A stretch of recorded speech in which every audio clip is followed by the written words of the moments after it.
Welcome back. Objective 4.4 Security, Alerting, and Monitoring. The discipline of seeing what is actually happening on your network and your endpoints, and the harder discipline of separating real signal from noise. This objective is about SIEM, the supporting tools, and the workflow that turns an alert into action. Picture this, a healthcare network. The SIEM is humming, 12,000 events per second flowing in. Dashboard's green. The SOC analyst on shift is working through her ticket queue. At 2:11 a.m., a single alert fires. A PowerShell process spawned by a Microsoft Word document on an admin workstation, followed by an outbound DNS query to a domain registered 3 days earlier. Severity, medium. The analyst glances at it, sees 140 other medium alerts in the queue from earlier in the night, and moves on. 6 weeks later, the same network is encrypted by ransomware. The forensic investigation finds patient 0, that exact alert.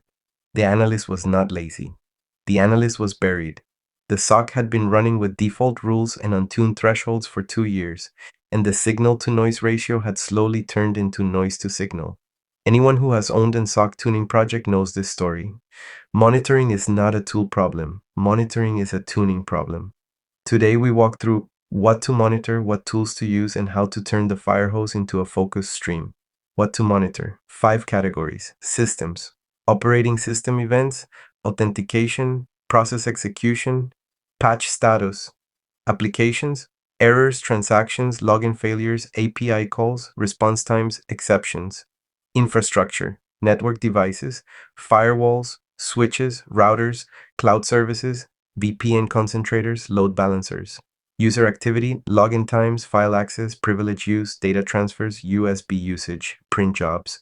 Data, sensitive data movement, DLP alerts, encryption status, classification labels in motion. The exam will ask which category fits which scenario. If you see a question about catching insider data theft, the answer involves user activity and data monitoring. If you see a question about catching a misconfigured cloud resource, the answer involves infrastructure monitoring. Match the category to the scenario. Core monitoring activities, 6 of them. Log aggregation, centralize logs from every source into one platform, usually a SIEM. Alerting, automatic notification when a threshold or anomaly is detected. Scanning, vulnerability and compliance scanning, which we covered in 4.3.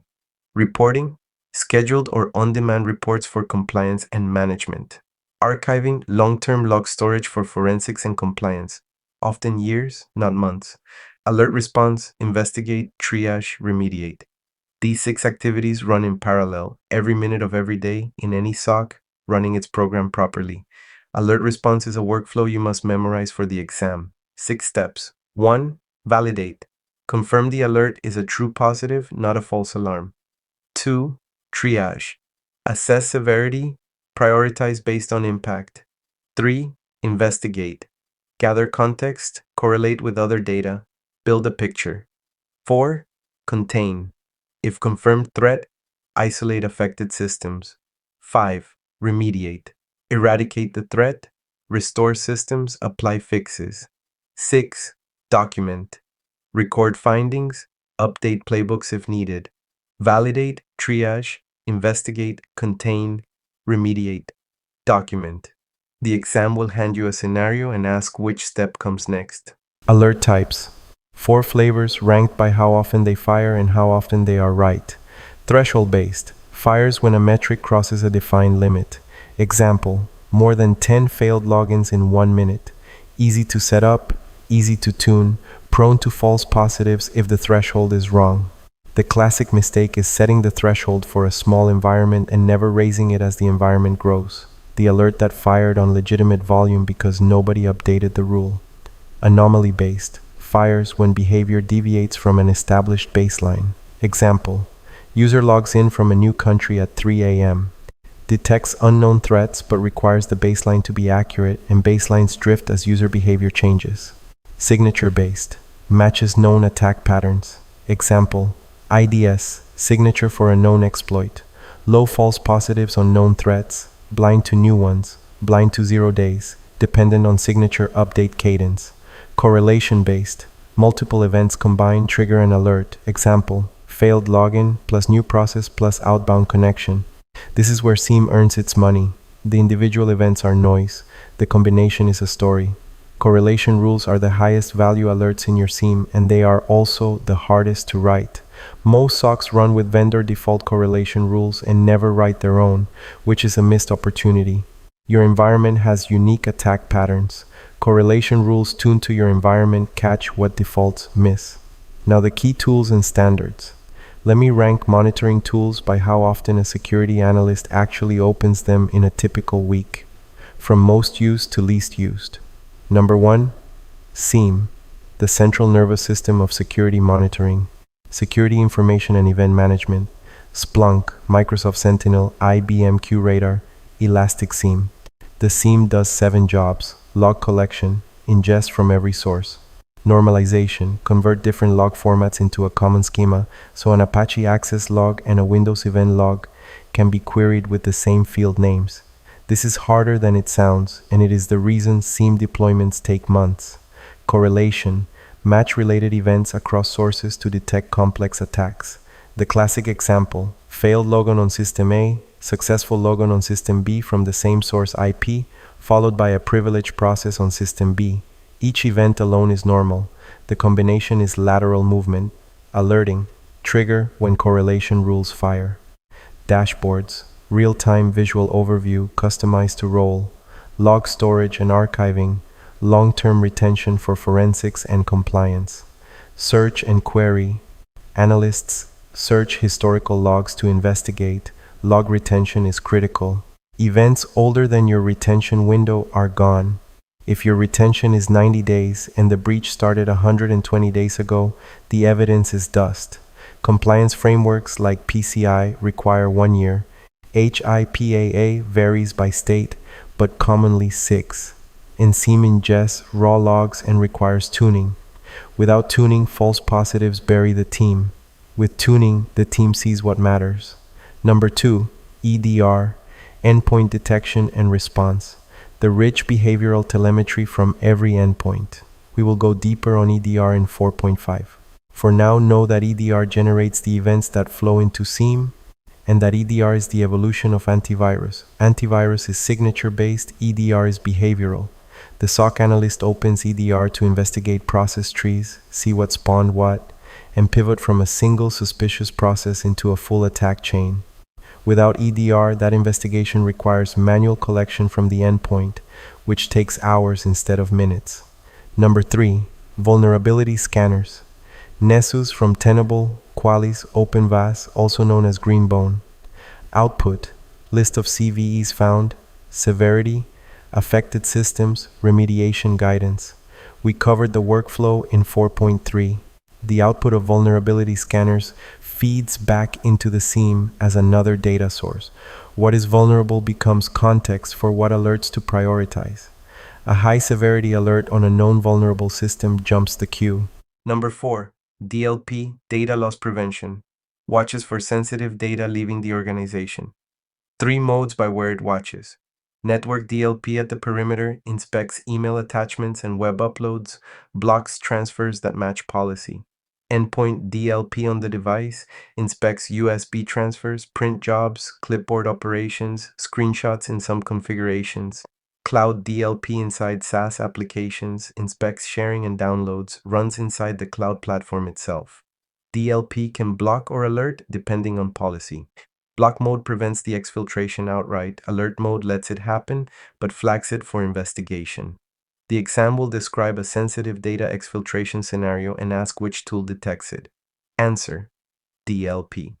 The classification labels you set up in 4.2 are what DLP uses to identify what counts as sensitive.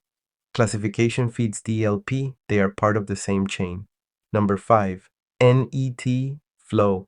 Network traffic metadata. Source IP, destination IP, ports, protocol, byte count, packet count, timestamps. Critical clarification: NetFlow does not capture packet contents, only metadata. If you need full packet contents, you use a packet capture called PCAP with Wireshark or TCP dump. This is the most consistent trap in the entire monitoring section. NetFlow equals metadata. PCAP equals contents. Variants you will see: SFlow, which is sampled, IPFIX, which is NetFlow version 10 standardized, JFlow from Juniper. Use cases. NetFlow detects anomalies, identifies top talkers, catches data exfiltration by volume, supports bandwidth monitoring.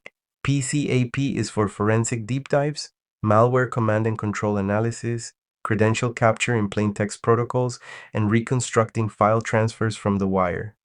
Different tools, different jobs, both essential. Number 6, SNMP traps. Simple network management protocol, used to manage network devices and to receive alerts from them. SNMP v3 is authenticated and encrypted. Use this version, the others are insecure. SNMP v1 and v2 transmit community strings in plain text, which is the same risk as telnet on management. SNMP traps are unsolicited alerts sent by the network device to the SNMP manager when an event happens. Router sends a trap when an interface goes down. Switch sends a trap when CPU exceeds 90%. Wireless controller sends a trap when a rogue access point appears. The opposite is SNMP polling, where the manager actively asks for status on a schedule. The exam will distinguish between the two. Trap is push, poll is pull. Use both. Polling for steady-state monitoring, traps for urgent events. Number 7, SCAP and CIS benchmarks. Standards, not tools, but they show up here because they drive monitoring. SCAP is the NIST standard for automated compliance checking. The formats include OVAL for vulnerability definitions, XCDF for checklists, CVE, and CVSS. Tools like OpenSCAP and DISA STIGs use SCAP. CIS benchmarks are community-developed configuration standards. 2 implementation levels. Level 1 is basic with minimal impact. Level 2 is defense in depth and may impact functionality. The exam will quiz both and call out the levels. Agent versus agentless monitoring. A binary choice with consequences. Agent-based, software installed on each endpoint, collects and forwards data. More detail, works offline, deeper OS visibility. Cost, management overhead. Not possible on all devices. Agentless uses existing protocols like WMI, SSH, SNMP to pull data. No installation needed, works on devices you cannot install agents on, like network gear. Cost, less detail, requires network access, polling delays. The exam will ask which approach fits, and the rule of thumb is agents go on endpoints, agentless goes on network gear. Antivirus and EDR. Antivirus uses signature-based detection of known malware. Old technology, still useful as a baseline for known commodity threats, blind to new threats and 0 days. EDR uses behavioral detection, threat hunting, and automated response. EDR generates rich endpoint telemetry that feeds SIEM and gives you the visibility to investigate post-compromise. EDR catches living-off-the-land techniques that signatures cannot. Abuse of PowerShell, scheduled tasks, WMI, all of which are legitimate Windows tooling and have no malware signature. EDR is what you buy in 2025. Antivirus is what your EDR replaces. Log aggregation architecture, the pipeline you must understand. Endpoints send logs to log forwarders, which ship them to SIEM. Network devices send syslog directly to SIEM. Cloud services send logs through API to SIEM. SIEM collects, normalizes, correlates, and alerts. Alerts go to SOC analysts. The transport protocols, syslog on UDP port 514 or TLS encrypted syslog on port 6514 for security. Plain syslog on UDP is the legacy default and is fine inside a trusted network, but anything traversing untrusted segments should be on TLS. Windows uses Windows Event Forwarding called WEF or WinLogBeat to forward Windows events to the SIEM. Common log forwarders, Fluentd, Logstash, Splunk, Universal Forwarder. Each has its own config file, its own gotchas, and its own way of failing silently. Build monitoring for the log pipeline itself because a SIEM that stops receiving logs from a critical source is invisible until somebody notices, and that notice usually comes after the breach. Alert tuning is where the real work happens. out-of-the-box SIEM has every default rule on, every threshold at vendor defaults, and the alert volume is unmanageable. Tuning means eliminate alerts that are not actionable, raise thresholds for noisy rules, suppress alerts during known good activity such as scheduled vulnerability scans, and write custom correlations for your environment's specific risks. The healthcare network in the cold open had untuned thresholds for 2 years. The single alert that mattered was buried under 140 alerts that should never have fired. Tuning is the difference between a team that catches the threat and a team that misses it. Tuning is also continuous. Your environment changes, your tools change, your threats change. A SIEM that was tuned 18 months ago is not tuned today. One related concept that always shows up in monitoring questions: false positives versus false negatives in alerting. A false positive in monitoring is an alert that fires on benign activity. Annoying, wastes time. A false negative is the absence of an alert when a real threat is happening. Dangerous because nobody knows. The goal of tuning is to push false positives down without raising false negatives. Done badly, tuning suppresses real alerts. Done well, tuning makes the real alerts visible. The exam will ask which is more dangerous. False negative. Quick recap. As a 6-step monitoring program. 1. Define what to monitor across systems, applications, infrastructure, users, and data. 2. Aggregate logs into a single SIEM. 3. Set up alert rules, threshold, anomaly, signature, correlation, in the right mix for your environment. 4. Execute the alert response workflow. Validate, triage, investigate, contain, remediate, document. 5. Choose the right monitoring tool for the question. SIEM for centralization, EDR for endpoints, DLP for data exfiltration, NetFlow for traffic metadata, PCAP for full packet contents, SNMP v3 for network device events. 6. Tune, tune, tune. The untuned SIEM is the loud cousin of the missed alert. One more time on the trap to remember: NetFlow gives metadata, PCAP gives contents. SNMP traps are pushed by the device. SNMP polling is pulled by the manager. Agent-based has more depth. Agentless is easier to deploy. Antivirus is signature-based. EDR is behavioral. False positive is annoying. False negative is dangerous. Memorize those 5 trap pairs and you have most of 4.4 in your back pocket. That is Objective 4.4. The 2:11 a.m. alert in our cold open was real, but it lived in a sea of noise that nobody had cleaned up. The fix is not a bigger SIEM or a better analyst. The fix is alert tuning, correlation rules that match real threats, and a workflow the analyst can actually execute. Next up, Objective 4.5, modifying enterprise capabilities for security. Firewalls, IDS, IPS, web filters, email security, DLP, FIM, NAC, EDR, XDR. The whole toolbox. See you there.